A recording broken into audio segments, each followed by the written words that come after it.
Good Lord. I feel like I'm just sharing a lot of gossip today. But I want to talk about this fight that's been going on with the online left, the major personalities. Um, and there's a lot of shit that's going on right now with regard to possible impeachment, the uncertainty, pending bad legislation that's going to expand the surveillance state, um, banning people off of online platforms, whether they're terrible people or mildly controversial people that might make a statement on something. It's all kinds of shit that's going on. Then we got the COVID, we got the economic ramifications from COVID. Are we going to get $2,000 check or are we not? That all this is just building up right now. And what is the new administration is going to be like? And do we on the left push Biden aggressively, just be an asshole and harass the hell out of Biden and Harris to force him to the left? Because I was made that promise. I was made that promise that we were going to go and force Biden to the left. We were going to force him to become the next FDR. We were going to force Kamala Harris to be the next FDR.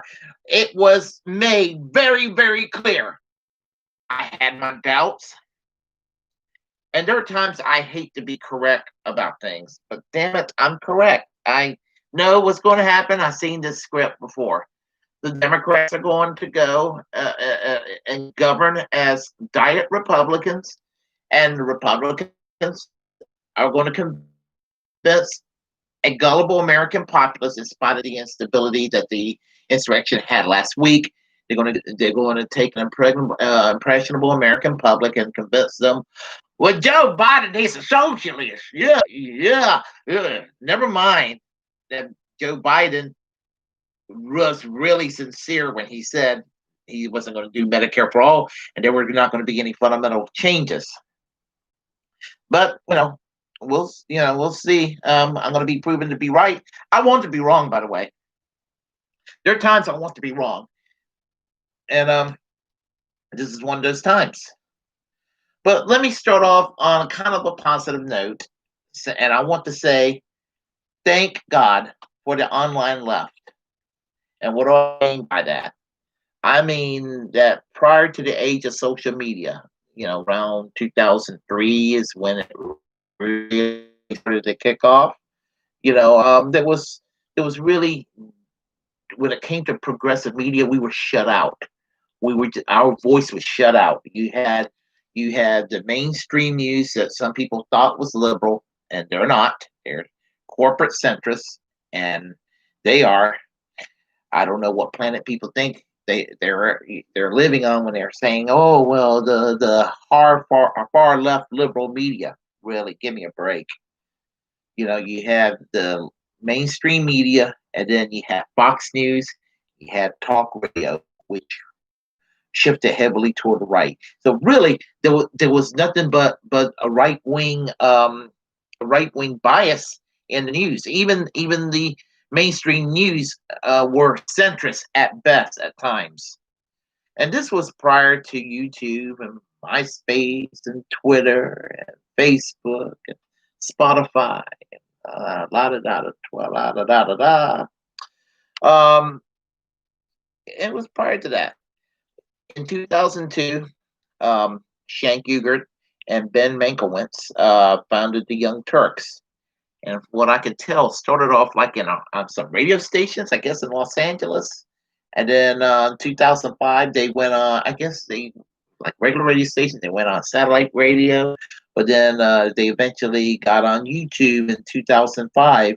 And I think that was where independent progressive media started to take a foothold and started to combat or compete with right wing talk radio, which seems to have kind of done its thing and its damage to policy matters over the years. And now you had this in the age of social media. You had basically um, you have basically the birth of progressive independent media. And during the Obama years, the Young Turks were critical of Obama from the left, and they pushed at the right the way they needed to be punched at too. And it was a breath of fresh air that I live down here in North Carolina, and all that was around was right wing talk radio vomiting their partisan, um, neoconservative, corporatist talking points down here with a southern accent.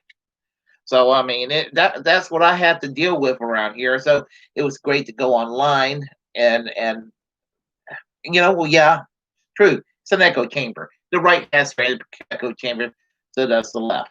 They all do. But it was kind of nice to have that confirmation bias, and you don't feel like you're the crazy man, the only crazy man in the room. Well, I would like to go as far as say at that time, one could look back and say that the Young Turks might have been the Elvis Presley or the Beatles of independent left media back then within social media. And there were others out there directly connected with politics, and some not, some who went into politics kind of occasionally.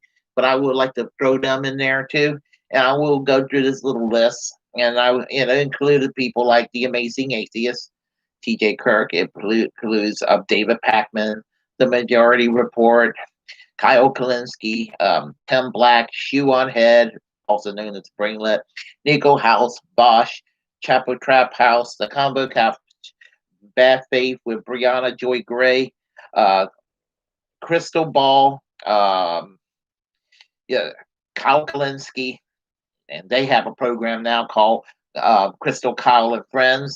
And I will also include, Ben Burgess, and I will include the Drunken Peasants Cafe. I will include Deep Fat Fried.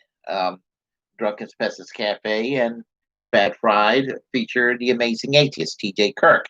And speaking of which, I was on my way to work last night and I was listening on the phone driving, and I should not be listening and watching a YouTube video while I'm driving. And I'm incriminating myself by saying this on YouTube.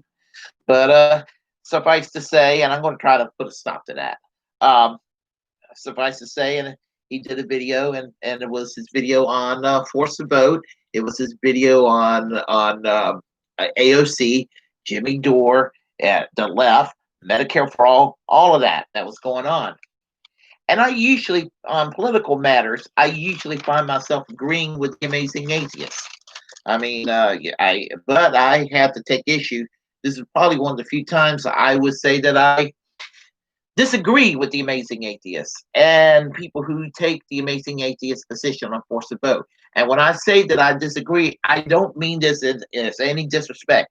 I think that there's validity to those who are critical of Force the Vote. But I also think that Force the Vote was not given a fair chance. It wasn't, and this was an opportunity to regional conversation during the age of COVID on whether we should have universal health care or not.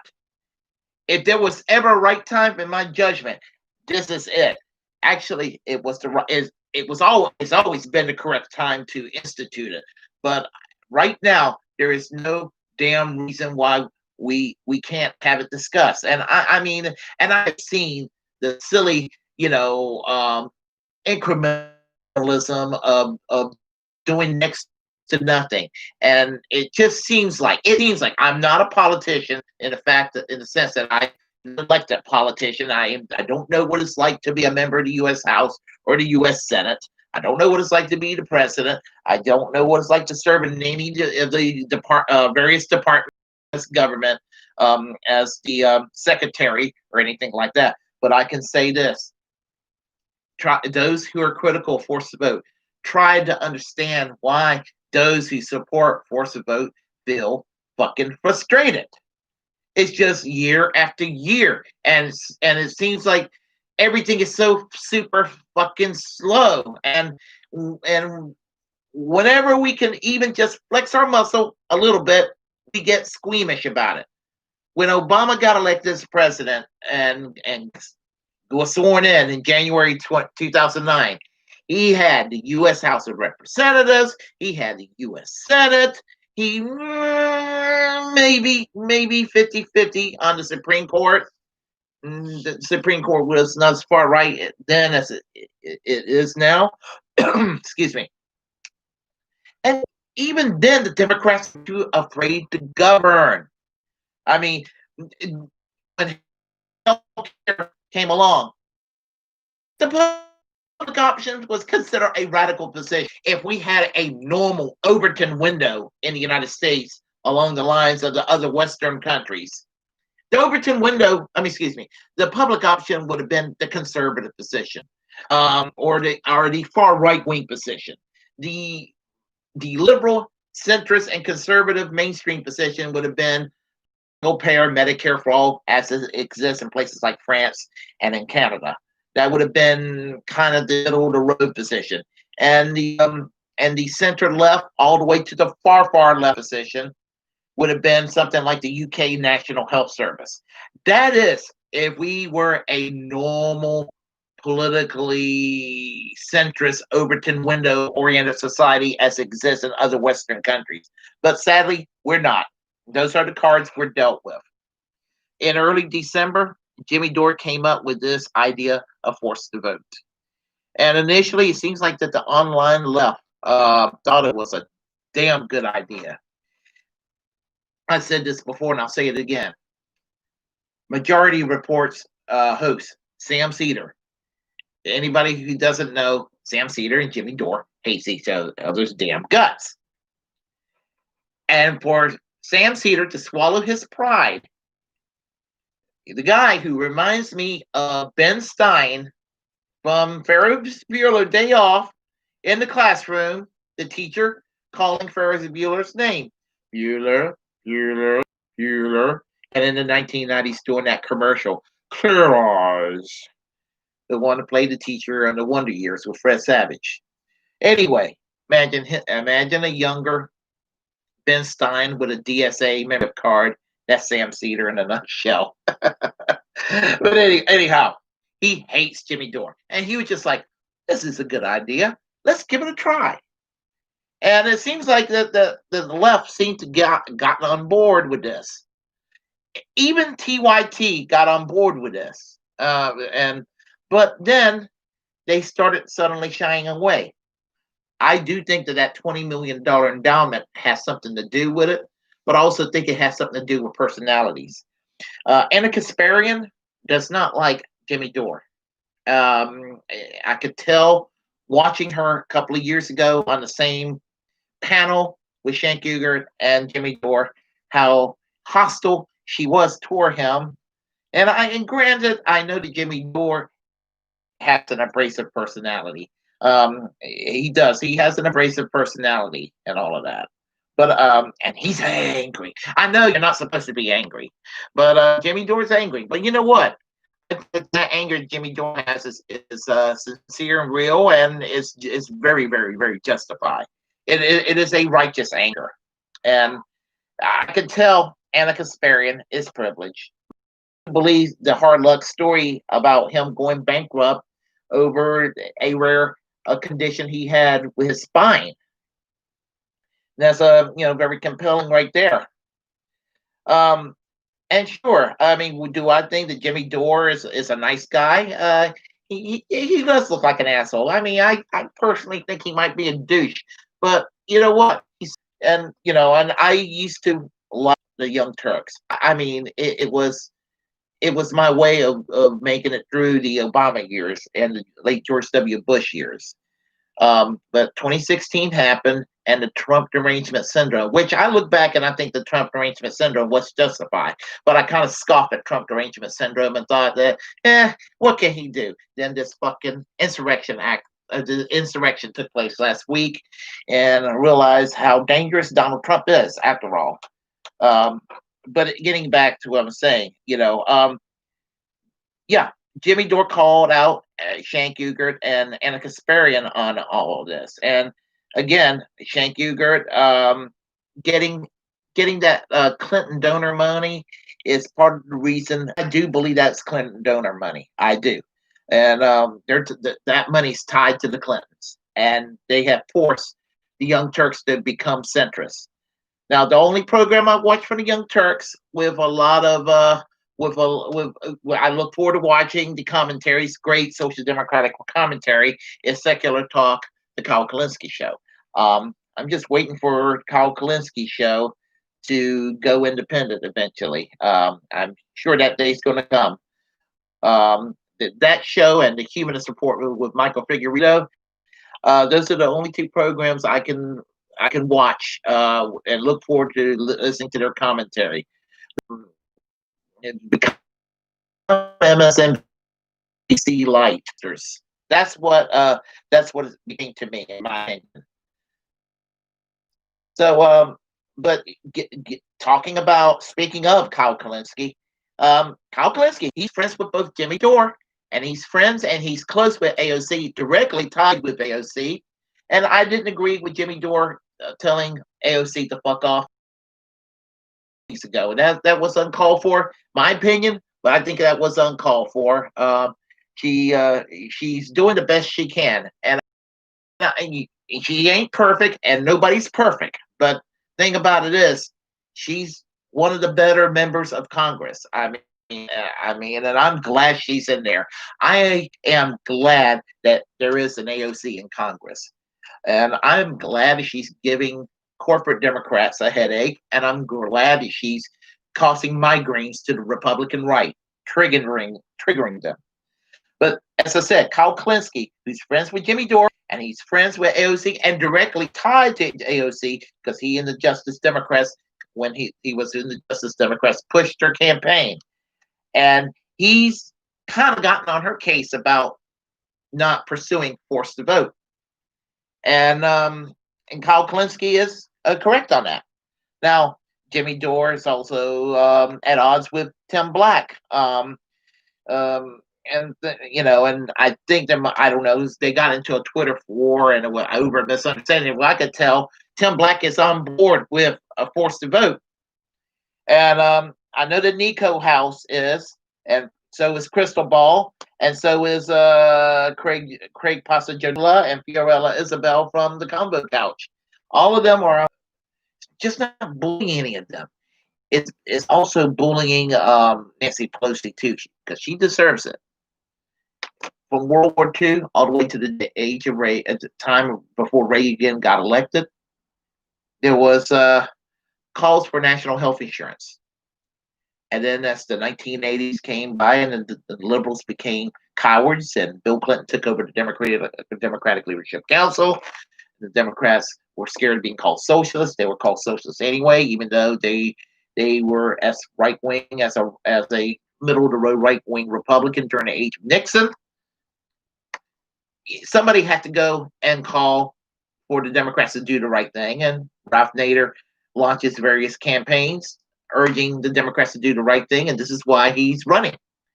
And people laughed at Ralph Nader, act like he was dangerous. Well, if the Democrats were social democrats instead of Reagan light, Reagan Democrats, then Reagan Democrats who dislike Reagan, maybe things would have worked out for the better. Then Bernie Sanders came along to put a stop to this DLC bullshit and the sewage that Bill Clinton and Hillary Clinton created in the Democratic Party with this new Democrat bull crap. Now Medicare for All is kind of discussed, and we need to force that national conversation. In fact, we need to force it hard right now. There's no time is the right time. And that's the thing. No time is the right time. Therefore, this is why we need to do this, and the time is now. If you like what you heard, press like and comment. If you were absolutely just vomiting over my words, comment anyway. We'll have a discussion. Feel free to share content on this channel. And I'm encouraging you to develop a platform. If you're passionate about something, you utilize it, because we're the muckrakers of our time. Feel free to subscribe to this channel. And until next time, peace, and Bernie Sanders for president in the year 2024.